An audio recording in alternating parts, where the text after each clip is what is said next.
Hola, bienvenidos nuevamente a Zombie Digital, nueva semana, nuevas noticias. Volví, esto no es pregrabado, tampoco es mi inteligencia artificial, soy yo nuevamente.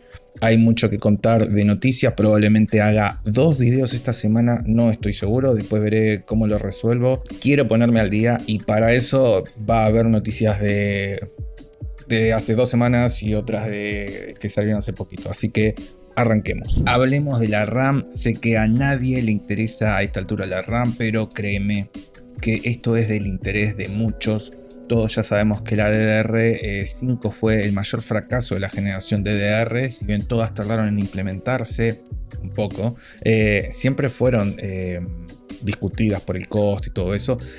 Había una mejora real en el rendimiento en aquella época que incentivaba a comprar la siguiente generación, pero con DDR5 no fue así. Todavía sigue bajando el precio por la baja demanda y el gran problema es el costo de fabricación. Todos están tratando de mejorar la velocidad a un menor costo. Cuando digo todos, me refiero a Intel junto a Renesas, que hablé en el canal, con una memoria llamada MCR DIMM Multiplexer, que expliqué que están orientadas a servidores de momento, pero son de DDR5. Lo que hacen estas memorias es combinar dos módulos de DDR5 en uno solo.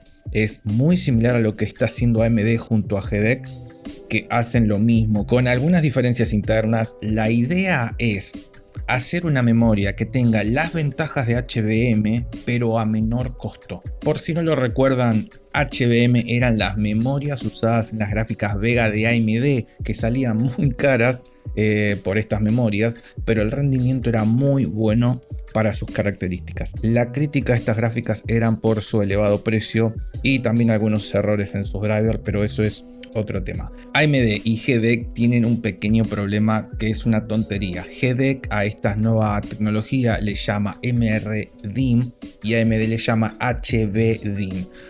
Recuerden que esto es muy similar al de Intel, que llama MCR DIMM. Ahora, en el caso de AMD y GDEC parece tener una ventaja, y es que al poder poner dos módulos en uno, se duplica el ancho de banda. Esto también pasa con el de Intel, pero en el caso anterior tiene una integración para que puedan acceder en simultáneo a los dos rangos de memoria que existen en el módulo. Sé que es engorroso, pero ahora lo van a entender mejor. Hasta ahora se usó las siglas DDR, que significa Dual Data Array. Pero si esto se implementa tal como se ve, podrían cambiar las siglas a QDR, es decir, Quad Data Array. Bien, cuando empecé el video dije que eran todos, pero falta Samsung, SK Hynix y Micron, que entre los tres tienen el 75% de la cuota del mercado. Y estas tres bestias están trabajando en una memoria llamada 3D RAM, que es muy diferente a las anteriores, pero con el mismo objetivo: mejorar la velocidad, pero por sobre todo el costo de fabricación, que ya se fue de las manos. Sé que muchos están pensando, a nadie le interesa a esta altura la velocidad de la RAM.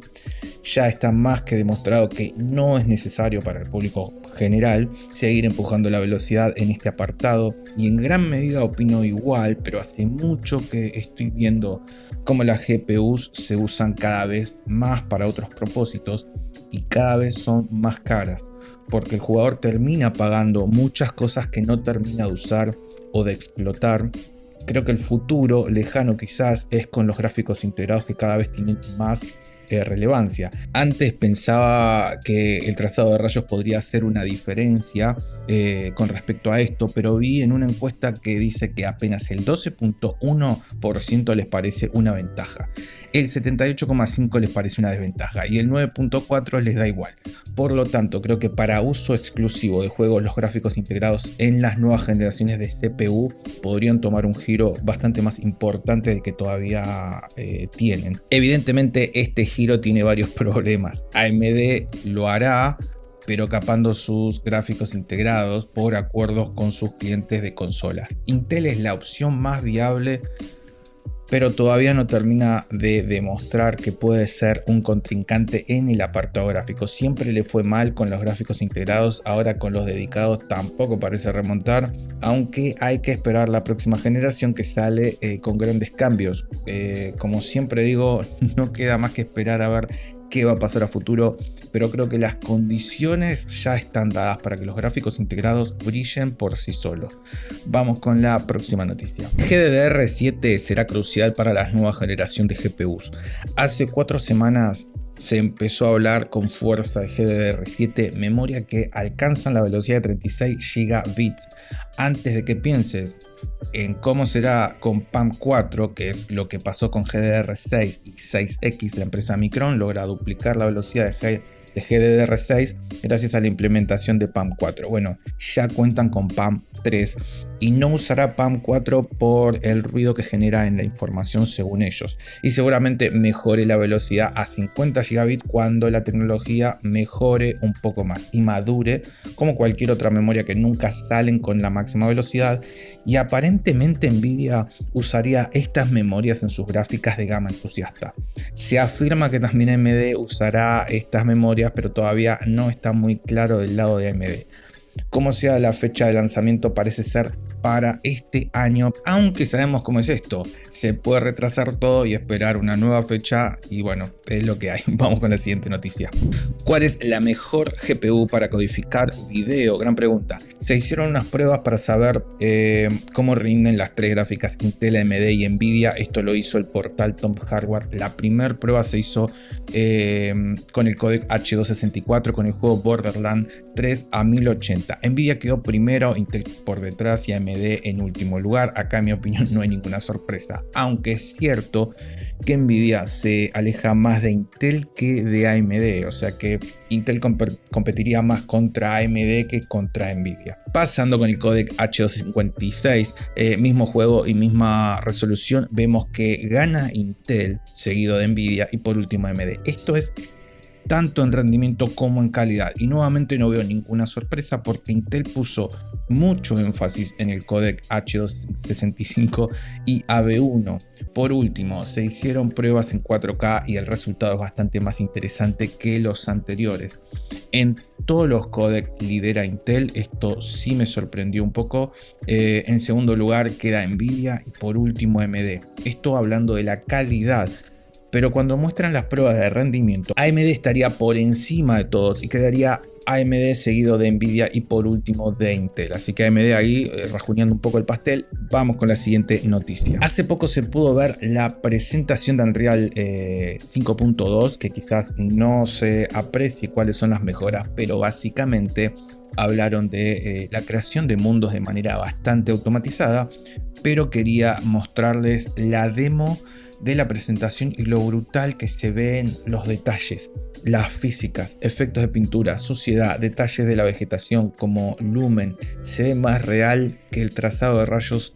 Obviamente esto va a pedir unos recursos muy elevados y todavía pocos están preparados para lo que parecería ser la Next Gen, pero como siempre digo, eso será realidad cuando el estándar de hardware suba. Mientras tanto, estos son solo demos y los desarrolladores de juegos tienen que medianamente mantenerse en los requisitos estándar, por lo menos en calidad media o baja. De ahí para arriba no hay un techo, pero bueno.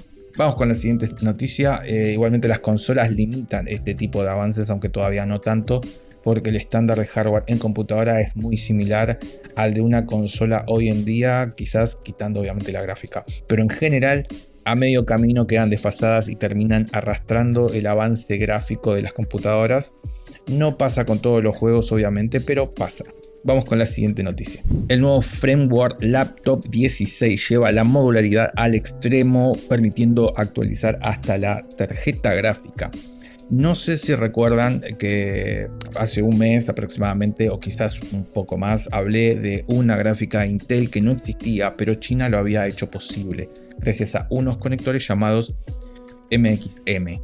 Esta laptop usa su propio conector PCI Express 8X, el cual se puede cambiar la gráfica de la notebook, entre muchas otras cosas. Esto realmente le da una ventaja enorme y es la primera laptop actual, porque existen otras en el pasado, pero actualmente ninguna fábrica está apostando por esta forma de negocio y que realmente apueste por la modularidad extrema, pudiendo cambiar y reparar cualquier cosa de esta notebook de manera muy sencilla. De hecho, la notebook viene desarmada y la empresa dice que no le tomaría más de 20 minutos, en el peor de los casos, armarla completamente a cualquier usuario.